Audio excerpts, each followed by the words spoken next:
తెలంగాణలో అందరికి కూడా చాలా ప్రియమైన పండుగ, చాలా ఇష్టమైన పండుగ బతుకమ్మ పండుగ. నిజానికి బతుకమ్మకు ముందు వచ్చేది బొడ్డెమ్మ నుంచే మొదలవుతుంది ఒక ఉత్సాహము, వేడుక. ఎంత అద్భుతంగా అనిపిస్తుంది అంటే ప్రకృతిలోని ఒక్కొక్క అంశాన్ని పూజించడం. బొడ్డెమ్మ అంటే మట్టికి పూజ, మట్టితో బొడ్డెమ్మని చేసి అది కూడా ఒక గుట్టలాగా చేస్తారు, ఒక పర్వతంలాగా చేస్తారు. ఆ గుట్టల చుట్టూ అల్లుకున్న సంస్కృతి, ఆ కొండల మీద కురిసే వాన అది ప్రవహించి వాగులై వంకలై పొలాలకు నీళ్ళిచ్చి చెరువులు నింపి పంటలు పండి కనుక ఆ పర్వతాకారంలో అంటే పర్వతాలకు కూడా ఒక పూజించి ఉన్నతంగా ఉండాలని కోరుకోవడం, ఔన్నత్యాన్ని పూజించి పండుగ వచ్చిన సమయం కూడా చాలా ఆహ్లాదంగా ఉంటుంది.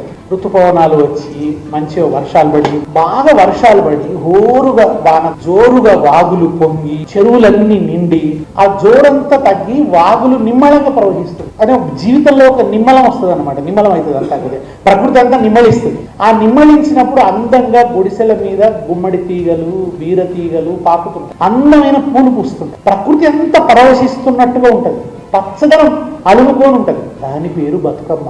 అది బ్రతుకు. జీవితం అట్లా పలు అన్నెలు దిద్దుకొని అందంగా ఆహ్లాదంగా ఉండడము. ఎటు చూసినా నీళ్లు, ఎటు చూసినా పచ్చదనం, కంచెల నిండా పూలు పూస్తాయి, తంగేడు పూలు పూస్తాయి, గునుగు పూలు పూస్తాయి. ఆ పూలతో నిండి ప్రకృతి అంతా గొప్ప శోభాయమానంగా కనబడుతుంటది. ఆ పూలను తీసుకొచ్చి పర్వతం వల్ల పేర్చి దాని పేరు ఎంత అందంగా పెట్టారు బతుకమ్మ. బ్రతుకును పూజించడం అనే భావమే ఎంతో గొప్పది. వివిధ వర్ణాలతో, విభిన్న వర్ణాలతో, అంటే అనేక సుఖము, దుఃఖము, కళలు, అనేక రకాల రసాలతో నిండి ఉండాలి ఈ జీవితం అనేది. అనేక మలుపులతో ఉండాలి. వీటన్నిటికీ గుర్తు ఆ పూలు. పలు వన్నెలు, జీవితం పలు వన్నెలతో నిండి ఉండాలి, వర్ణశోభితమై ఉండాలి అని.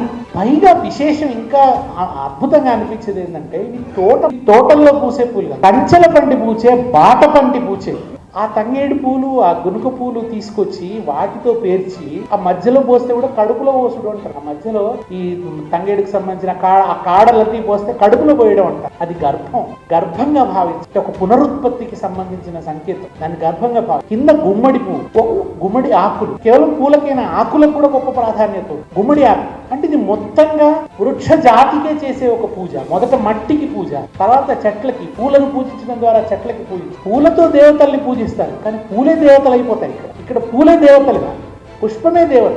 ఈమె పుష్పదేవి ఈ బతుకమ్మ. ఇది నిజానికి ఒక మాట చెప్తారు ఏంటంటే కాకతమ్మ పూజ. వరంగల్ కాకతీయుల ఆరాధ్య దేవత అయినటువంటి కాకతమ్మ అంటే గుమ్మడి తీగ అని అర్థం. అందుకని ఆ గుమ్మడి ఆకులు, రకరకాల కథలు ఉన్నాయనుకోండి, అనేక రకాలుగా ఈ బతుకమ్మ ఎట్లా వచ్చింది అనేది.